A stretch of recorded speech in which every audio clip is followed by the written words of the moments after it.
오늘도 하나님의 말씀이 우리 발의 등이요 우리 길의 빛이 되기를 원합니다.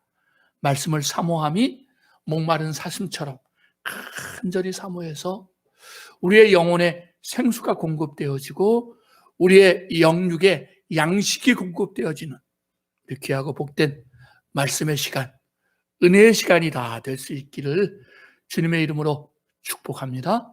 아멘. 여러분, 역사 좋아하십니까? 역사하면 어떤 생각, 어떤 느낌들이 먼저 드십니까?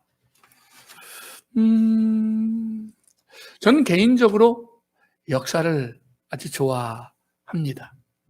그래서 지금은 그렇게 이야기하지 않습니다만 제가 젊은 사역자였을 때 그 사람들이 혹은 청년들이 학생들이 저에게 목사님, 만약에 목사님이 안 되셨으면 뭐 하고 싶으셨어요?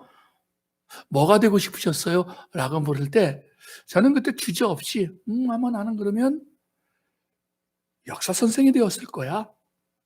역사 선생이 되고 싶었어. 라는 이야기를 했던 적이 있습니다. 지금도 그 어떤 다른 것보다 역사에 대한 관심이 많기도 합니다. 그렇다고 해서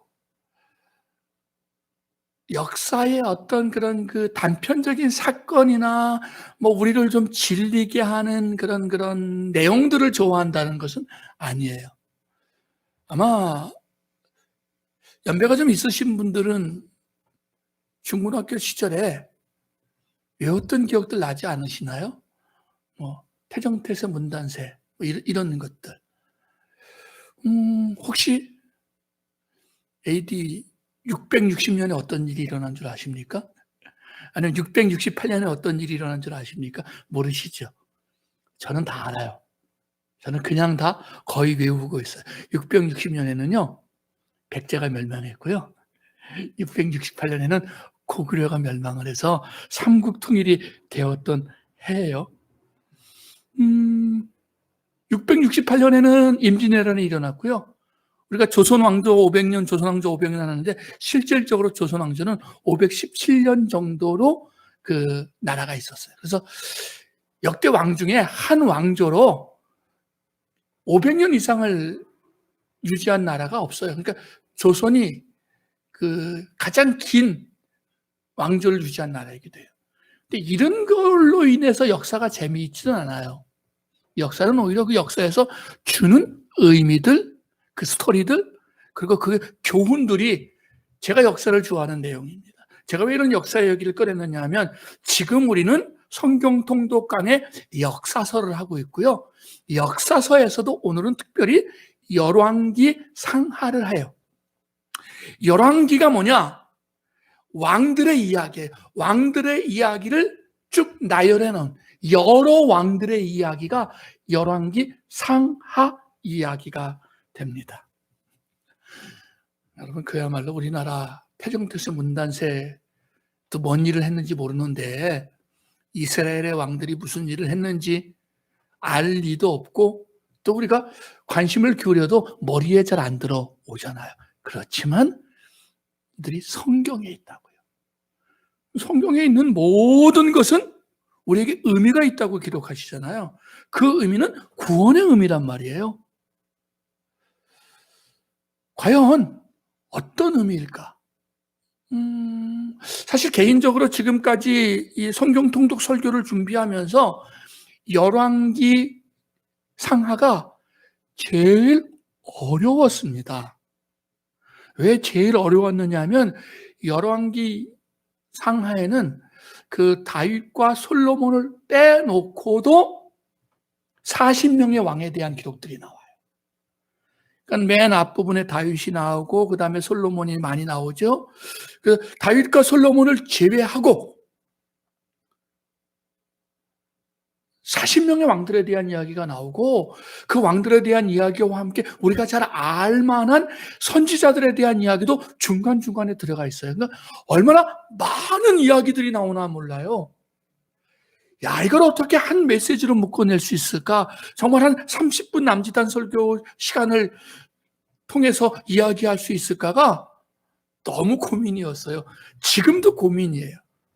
오늘 최선을 다해서 또 전체적인 걸 살핍니다. 우리가 잘 아는 중간중간에 나오는 이야기들을 살피지 못하면 그건 또 우리가 기회가 있을 때 또 세부적으로 살피는 기회가 될 줄 압니다. 그래서 오늘은 열왕기 전체를 살피면서 물론 중간에 나오는 중요한 몇몇 인물들도 함께 살피면서 열왕기가 주는 주의 말씀 메시지를 듣는 은혜의 시간이 되기를 원합니다. 열왕기는 다윗의 아들 솔로몬이 등극하면서 시작을 해요. 즉 다윗의 죽음과 함께 시작이 됩니다. 다윗이 죽으면서 유언을 남기지요. 그 유언의 내용이 바로 오늘 본문의 내용입니다.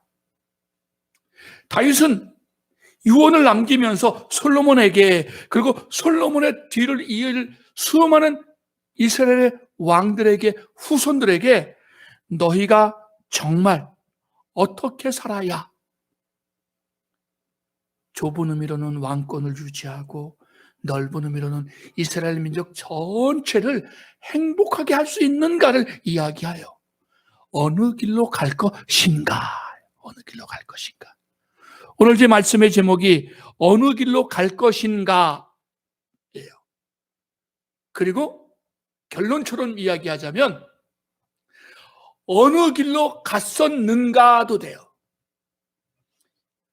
열왕기에 기록되어져 있는 이 수많은 왕들은 그들의 선조 왕이었던 대선배 왕이었던 다윗이 유언을 삼아서 여호와의 말씀을 따라, 여호와의 규례를 따라 하나님을 공경함으로 왕으로 살아가고 백성으로 살아가라고, 그렇게 그 길로 걸어가라고 부탁을 했는데, 과연 이스라엘의 왕들은 어느 길로 갔는가를 이야기해주고 있습니다. 먼저 전체적인 내용을 아주 간략히 살펴보자면 열왕기는 크게 세 부분으로 나누어집니다. 첫째는 솔로몬 왕이 통치하시던 솔로몬 왕국 시대예요. 두 번째는 솔로몬이 죽고 그 아들 르호보암이 왕이 되자 북쪽 10지파가 연합을 해서 여로보암이라는 사람을 세워서 르호보암 왕에게 옵니다. 당신이 어떻게 할 것인지 우리에게 이야기 좀 하십시오. 당신의 아버지처럼 우리를 착취하고 강제 노역을 시키고 세금을 많이 거둘 것인가? 아니면 우리에게 좀 짐을 덜어줄 것인가? 좀 결정하십시오 라고 이야기를 해요. 르호보암이 자문을 구하죠. 먼저는 나이가 많이 든 신하들에게 자문을 구했어요. 그랬더니 신하들이 조언을 합니다. 예, 당신의 아버지 왕 솔로몬 때 너무 힘들었습니다. 그러니 세금을 좀 가볍게 해주고 노역도 좀 가볍게 해주십시오. 르호보암이 두 번째는 자기 젊은 또래, 자기 친구 또래의 연배들에게 자문을 합니다. 그들이 조언을 하죠. 간략히 이야기하면 그 사람들이 아주 고생을 덜 해봐서 그래요. 왕이 너무 녹록해서 그래요. 이 가만두면 안 돼요. 더 쥐어짜셔야 돼요 라고 조언을 해요. 매우 유감스럽게도 솔로몬 아들 르호보암이 젊은 사람들의 말을 듣잖아요. 그래서 북쪽 10지파는 여로보암을 중심으로 왕으로 세워서 독립을 해나갑니다. 그래서 남북 분열 왕국 시대가 이어져요. 이게 열왕기의 두 번째 내용이고요. 세 번째 구분은 그 북이스라엘이 10지파가 중심됐던 북이스라엘이 남쪽 유다보다 먼저 망합니다. 남쪽 유다만 남아서 한 100여 년 이상의 세월이 존속이 되거든요. 이게 세 번째 열왕기의 내용이 됩니다.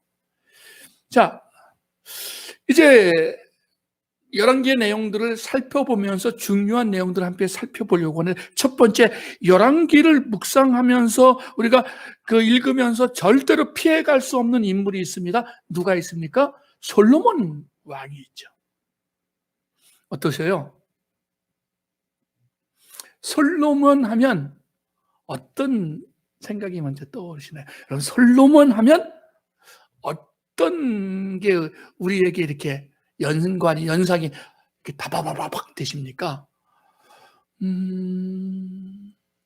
솔로몬은 우리가 기억할 때 하나님 앞에 일천번제를 드린 기도하는 사람이었던 걸로 기억이 되죠. 그래서 하나님이 야, 내가 내게 뭘 주기를 원하니? 했더니 금은 보화를 구하지 않고 명예를, 나라의 강성함을 구하지 않고 지혜를 주십시오. 지혜를 주셔서 이 백성을 잘 다스리게 하십시오. 그래서 하나님이 야, 네가 정말 잘 구하는구나. 내가 지혜뿐 아니라 이 부귀영화도 너만한 사람이 없게 해주면서 그 모든 축복을 받은 사람으로 기억합니다. 그래서 한마디로 솔로몬만한 지혜로운 왕이 없었고 솔로몬만한 부귀영화를 누린 왕이 없었다라고 말해요.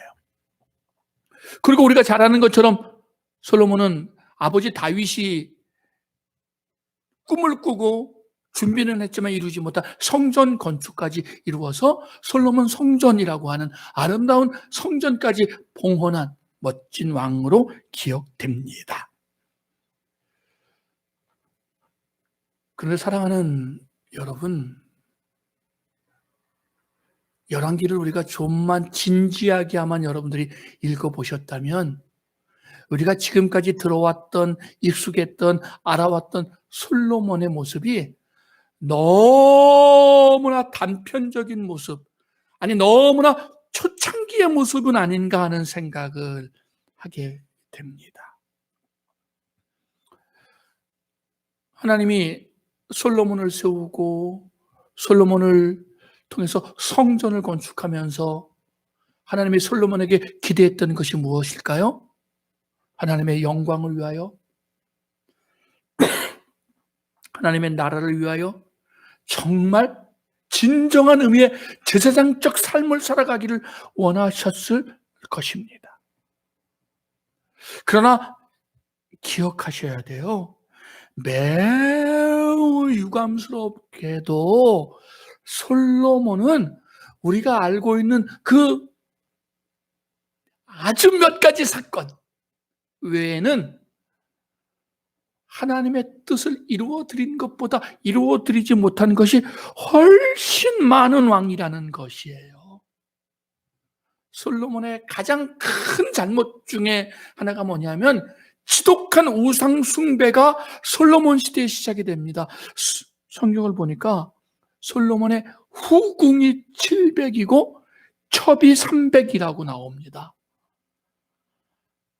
부인들이 1000명이었어요. 1000명. 그리고 굉장히 많이 외국에 있는 그 공주들, 외국의 여인들을 많이 이렇게 이방 민족들을 부인으로 맞아들입니다. 왜냐하면 통치를 위한 거였거든요. 정략 결혼이었어요. 근데 이 여인들이 올 때 그냥 오지 않았죠. 다 자기 신들을 하나씩 가지고 왔습니다. 자기 신들을 하나씩 가지고 올 때마다 어떻게 했느냐 하면 자기 신당을 짓기를 원해서 솔로몬이요 그 신당을 다 지어줬어요. 그리고 그 신당에서 절할 때 필요하면 솔로몬이 함께 가서 그 신당에서 절하고 우상을 섬겼어요. 이스라엘 민족이 언제부터 사실은 기울어지기 시작했느냐 하면 솔로몬 시대부터 기울어지기 시작하게 됩니다. 그는 자기의 부귀영화에 몰두했고요. 백성의 노동력을 착취했고 성전을 지었지만 사실은 성전보다 뭘 더 먼저 지은 줄 아십니까? 성전은 자기 아버지가 준비를 다 해놓고 갔는데도 왕궁을 먼저 지어요. 왕궁을 13년이나 걸쳐서. 그 왕궁 지은 다음에 뭘 졌어요? 하나님의 성전을 몇 년 걸쳐 져요? 7년에 걸쳐서 지었어요. 생각해 보세요. 뭘 더 멋있게 지었겠어요? 우리는 솔로몬이 지은 성전이 황금이 많고, 그죠? 뭐, 보석이 돌같이 쓰였고, 은금이 돌 같았다고 맞아요. 그런데 솔로몬은 자기 왕궁을 짓는 일을 훨씬 더 공을 들였어요. 훨씬 더 우선순위를 두었던 사람이라는 것입니다. 이전에는 사실 저도 이렇게 민감하게 보지 못했는데 이번에 성경을 읽으면서 깨닫게 됐던 아픈 것 중에 하나가 뭐냐면 솔로몬은 성전을 봉헌하면서도 성전 봉헌하는 기도를 하면서도 그 주인공이 누구냐면 자기예요. 열왕기상 8장 20절 21절을 보면 성전을 지으면서 기도하는 기도의 내용입니다. 이제 여호와께서 말씀하신 대로 이루시도다. 내가 여호와께서 말씀하신 대로 내 아버지 다윗을 이어서 일어나 이스라엘의 왕위에 앉고 이스라엘 하나님 여호와 이름을 위하여 성전을 건축하고 내가 또 그곳에 우리 조상들을 이어져요. 솔로몬이 성전을 지은 이야 기도를 하나님 앞에 드리면서 무슨 이야기를 하고 있느냐면 내가 지었다고요. 내가 지었다고. 내가 여호와의 말씀대로 내 아버지 내가 그곳에 조상들을 섬길 여호와를 위하여 이 전을 지었습니다. 솔로몬의 성전은 하나님이 지으신 거고요.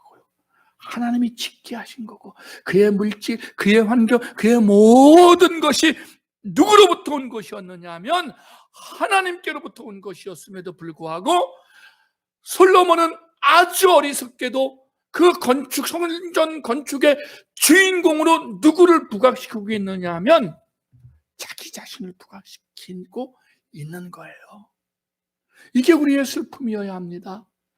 왜 분열왕국이 시작되느냐 하면 솔로몬의 이 잘못된 것 때문이었어요. 자기의 부귀, 영화, 그리고 금방패, 은방패를 만들어 놓고 갖다 두고 말을 몇만 마리나 기르고요. 신명기에 하나님이 이스라엘의 왕들이 행할 것을 이야기하면서 뭐라고 말씀하셔요? 너희는 말 많이 만들지 말고 군사 많이 두지 말고 기병 많이 두지 말아라. 너희가 그것을 의지하지 말아라라고 이야기해요. 근데 솔로몬은 말도 많이 두고 기병도 많이 두고 군사도 많이 두고 방패도 많이 두고 왜? 다 내가 한 거거든요. 사랑하는 형제 자매들이요, 동역자들이요, 내가 지금 받은 것, 내가 지금 가진 것, 내가 지금 누린 것, 내가 혹 봉사한 것, 내가 혹 충성한 것, 내가 혹 하나님의 교회를 세워가고 있는 것, 내가 한 것이 아니라 하나님의 도구로 쓰임받은 것이 되기를 원합니다. 그러면 우리의 명이 길 거예요. 우리의 영광이 길 거예요. 우리의 영향력이, 하나님 주신 그 아름다운 영향력이 오래 갈 거예요. 그러나 매우 애석하게 솔로몬은 자기가 죽자마자 본인은 못 봤지만 그 왕국이 남과 북쪽으로 분열되는 그 원인을 제공하고 말았다는 것입니다. 이제 남쪽 유다는 솔로몬, 다윗의 계보를 이은, 다윗과 솔로몬의 계보를 이은 유다 지파에서 이어갑니다. 그래서 유다 지파와 베냐민 지파가 남유다가 되고요. 나머지 10지파는 북이스라엘이 됩니다.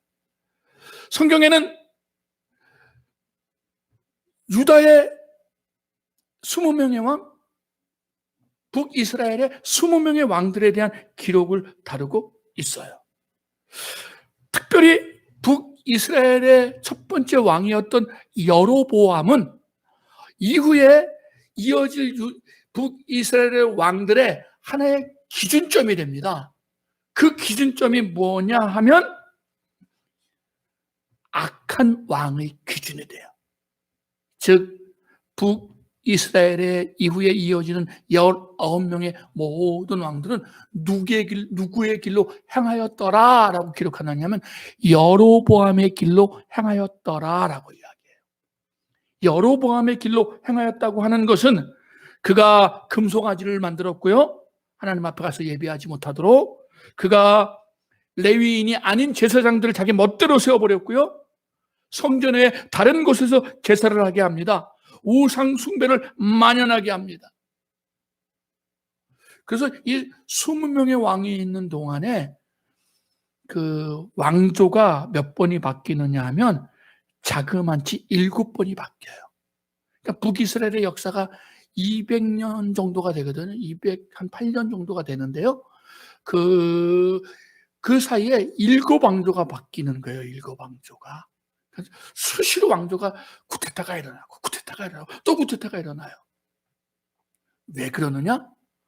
우상을 숭배하고 하나님을 떠나고, 이 숙명 왕 중에 단 한 명의 왕도 북이스라엘 왕들 중에는 여호와를 경외하고 여호와 앞에 제사하고 여호와 앞에 나오는 왕들이 없었다는 것입니다. 짧게는 본인도 몇 년 못하다가 죽고 1, 2대 가다가 또 바뀌고, 그것은 그들이 하나님을 떠났기 때문이었다라고 이야기를 해요. 반면에 남쪽 유다는 북쪽 이스라엘보다 훨씬 더 긴 그 이후에 그 100년 이상을 더 왕권이 유지가 됩니다. 남쪽 유다의 왕들에게 있어서 기준은 누구였느냐 하면 그들이 다윗의 길로 행했느냐 행하지 않았느냐가 기준이었어요. 다윗의 길로 행하였느니라 하는 왕은 선한 왕입니다. 다윗의 길로 행하지 않은 왕은 악한 왕입니다. 다윗의 길로 행했던 왕은 20명의 왕 중에 7명의 왕이 있었어요. 그리고 다른 왕들은 다윗의 길로 행하지 않은 왕들이 훨씬 더 많이 있었습니다. 여기서 뭐 중간에서 한 가지만 짚고 넘어가자면, 우리가 누구의 기준이 된다는 것은 굉장히 중요하지요. 그런데 어떤 기준이 되느냐가 훨씬 더 중요해요. 어떤 모델이 되느냐. 다윗은 하나님을 경외한 사람들의 기준이 됩니다. 그러나 이 여로보암은 하나님을 떠난 배신한 우상을 숭배한 왕들의 기준이 되고 있습니다. 우리가 어떤 왕이 될 거냐, 어떤 사람이 될 거냐를 늘 기억할 필요가 있어요. 다윗은 솔로몬 때에 이제 그 왕조가 분열이 됐지만, 그래도 오늘날까지 하나님께서 다윗의 왕조를 이스라엘의 왕조로 인정하고 계시죠. 성경에도 그렇고 실제 이스라엘 역사에 있어서도 북이스라엘 왕조는 사라진 왕조지만, 다윗 왕조도 물론 사라진 왕조지만 다윗 왕조가 정통성을 잇는 왕조로 역사에서 기록하고 있는 거죠. 기준이 무엇이었습니까? 하나님을 경외함이었고 하나님을 예배함이었다는 것입니다. 그리고 이 시기에 이제 분열왕국 시기, 그리고 남쪽 유다만 존재하던 시기에 우리가 잘 아는 선지자들이 활동을 해요. 선지자들의 활동의 시기가 겹치게 되고, 오늘 본문에도 11개에도 몇몇 선지자들에 대한 이야기도 나옵니다. 우리가 열왕기서를 묵상하면서 기억할 것이 있다면, 아주 중요한 교훈이 있다면, 첫 번째는요, 성경에 기록된 왕들과 왕들의 평가는 세상의 기준과 성경의 기준이 다르다는 것입니다. 즉, 성경에 이야기하고 있는 아주 선한 왕, 아주 위대한 왕, 열왕기에 기록된 그 왕들은 실제적인 이스라엘의 역사에서 보면 별 볼 일 없는 왕이기도 했어요. 이스라엘의 그 선한 왕 중에 특별히 히스기야 왕과 요시야 왕이 있거든요. 히스기야 왕은 때에 외적으로부터 침입을 많이 받았어요. 어려움을 많이 겪었어요.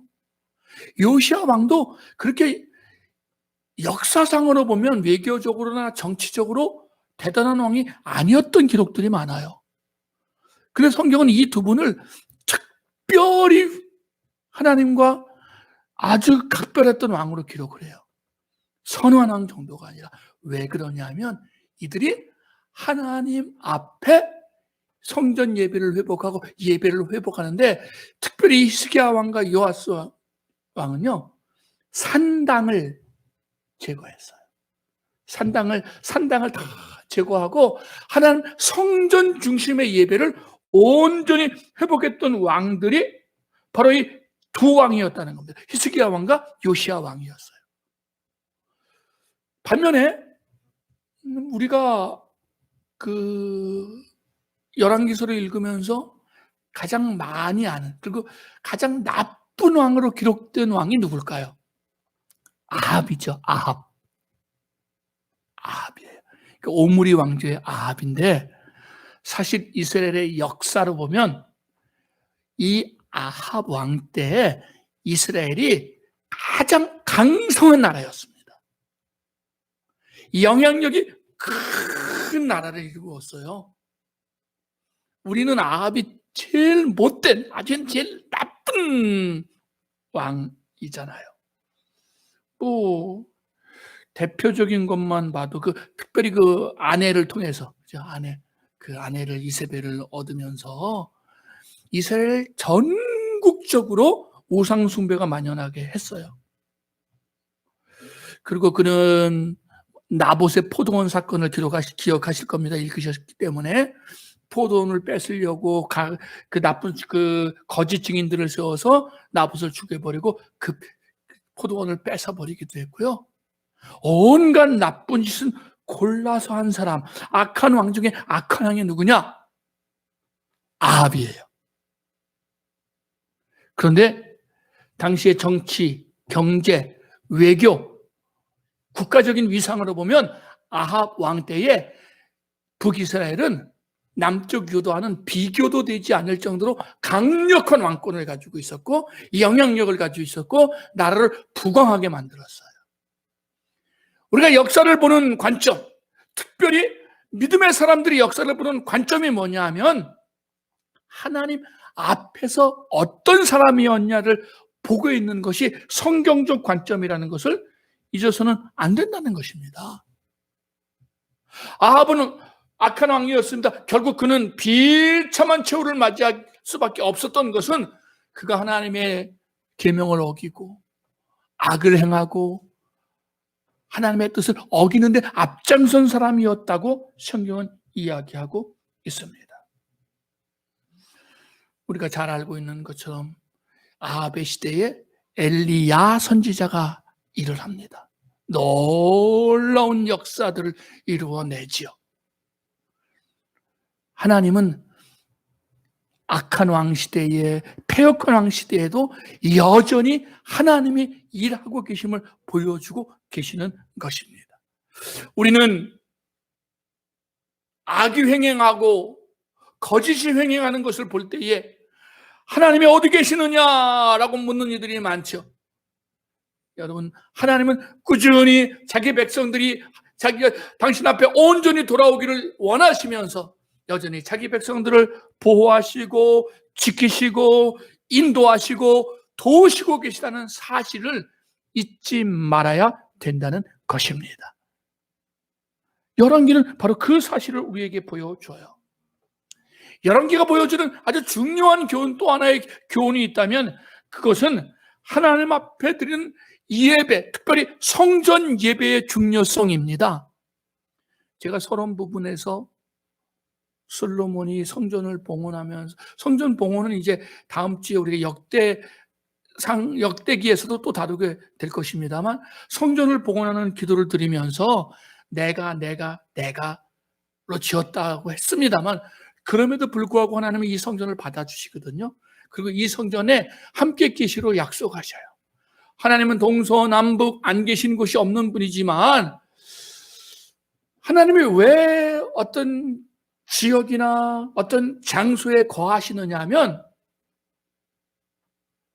제 생각엔 우리를 위해서 거하셔요.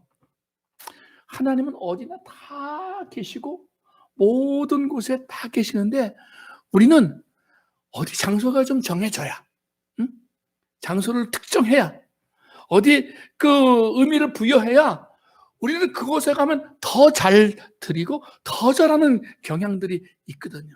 그렇지 않나요? 저는 이제는 뭐 좀 오래돼서 그렇지 않았습니다만 특히 신앙생활 할 때는 특별히 어느 기도원 가면 기도가 더 잘 되는 기도원이 있었어요. 그래서 기도가 잘 안 되고 너무 힘들면 그 기도원을 가는 거예요. 그 기도원을 정말 가면, 그 기도원 가면 기도도 잘 되고 제 생각에 응답도 잘 받고 오는 것 같은 기도원이 있었어요. 좀 다른 의미긴 합니다만 우리가 예배를 드릴 때도 교회 연수가 오래된 교회들을 보게 되면 그 교회 오래 다닌 장로님, 권사님들이나 집사님들은 자기 정해진 자리가 꼭 계시더라고요. 꼭 그 자리에 있어요. 뭐 한 천석이 넘게 그 예당이 커도 또 그 자리에 앉으셔요. 그래서 혹시 새신자가 누가 모르고 와서 그 자리에 앉으면 툭툭 치죠. 저기 내 자리야, 내 자리. 내 자리가 어디 있어요? 내 자리야. 그 자리에서 기도 안 하면 기도가 안 되는 것 같아요. 그 교회 안에서 기도하면서도 이게 우리 모습. 근데 왜 그러냐면 이게 우리 때문에 그러시는. 하나님이 왜 성전 예배를 받으실까요? 성전 예배가 왜 중요할까요? 우리 때문이에요. 우리가 하나님을 찾고 하나님을 부르는 장소를 사실 솔로몬에 의해서 지어진 성전임에도 불구하고 자기 백성들을 사랑하시는 하나님의 사랑이 그 성전에 머물러 주시는 거예요. 그래서 그곳에 와서 이름을 부르고 찾는 이들에게 치유와 회복과 기도 응답의 역사들을 허락해 주셨는 줄 믿습니다. 제가 늘 이야기하는 것처럼 저는 하나님께서 모든 곳에 계시고 모든 것에 임재하기 때문에 우리 모든 삶이 예배가 되어야 됨을 믿어요. 개인적인 예배도 드려야죠. 그러나 여러분 잊지 마십시오. 하나님이 왜 특별히 우리에게 예배드릴 장소를, 예배당을 이렇게 허락하시느냐? 예배당을 왜 허락하시느냐? 하나님은 우리의 연약함을 아시기 때문이에요. 우리가 아무 곳에서 하나님을 찾지 못하고 그래도 시간을 정하고 장소를 정해서 이렇게 공예배로 모이면 하나님의 임재와 영광을 더 잘 체험하는 우리들의 모습을 알기 때문에 하나님이 변함없이 공예배, 우리의 예배당, 우리의 모임 가운데 함께 하시는 줄 믿습니다. 가정예배 지금 잘 드리고 계시죠? 제가 다는 모르니까 알만한 분들. 안 집사님 잘 드리고 계시는 거죠? 성 집사님 지금 잘 드리고 계시는 거고요. 정은 자매 아버지랑 지금 예배 잘 드리고 계시지요? 용기 형제도 계시네요. 그것도 많은데, 이 집사님, 이대원 집사님, 역주 집사님, 우리 김영자 집사님, 그 이름 빠졌다고 또 괜히 섭섭해 하지 마시고요. 그냥, 아무튼, 다음에는 연락 주시면 제가 꼭 호명할게요. 호명 안 하고 이제 이게 예배가 빨리 끝나야 될 텐데. 근데 아무튼 여러분, 우리가 개인 예배, 가정 예배가 중요함에도 공예배를 통해서 주시는 하나님의 임재의 영광이 있습니다. 공동체의 회복이 있죠. 우리가 연약하기 때문에 혼자 예배 드리는 것보다 공동체로 예배 드리는 것이 더 큰 은혜가 임하게 하나님이 은혜를 주시는 거예요. 가정에서 예배 드리지만 우리가 연약하니까 우리의 자세나 우리의 마음이 흐트러지니까 우리가 예배당을 특정해서 드릴 때 하나님의 더 큰 은혜가 임하도록 하나님이 우리에게 은혜를 주시는 줄 믿습니다. 성전 예배가 왜 중요했느냐? 하나님이 그것을 인정하셨고 그것을 와서 그것을 향하여서 기도하는 자들에게 응답하시기로 약속하셨기 때문인 줄 믿습니다. 그러므로 우리가 이 어려운 시기에 진심으로 하나님 앞에 드리는 정말 공예배를 더 사모하고 또 교회로 모이는 이 공동체로 모이는 예배, 예배당에서 모이는 예배를 사모함으로 예배가 우리 가운데 속히 회복되는 한국교회의 상황이 속히 회복되는 은혜와 축복이 있기를 주님의 이름으로 축복합니다. 아멘. 자, 마지막으로 본문에서 우리가 하나 잊지 말아야 될 것은 지도자가 잘못된 길로 가면 그 피해는 온전히 모든 국민에게 온다는 거죠. 열왕기는 왕들에 대한 기록입니다. 왕들이 잘하고 왕들이 못하고요. 근데 여러분 그 왕들의 그 잘하고 잘잘못이 다 실은 누가 고생을 다 합니까? 국민들이 다 하는 거죠. 앞에다가 어떤 동물을 대고서 외자 동물을 대고서 뭔 고생한다 그러잖아요. 이 열왕들은요, 물론 아합처럼 특별하게 하나님의 징계를 받고 심판을 받고 죽은 왕들도 있지만 대부분 잘 먹고 잘 살다가 죽는다고요. 우상숭배하고 잘못했음에도 불구하고 말이죠. 그런데 고생은 누가 다 해요?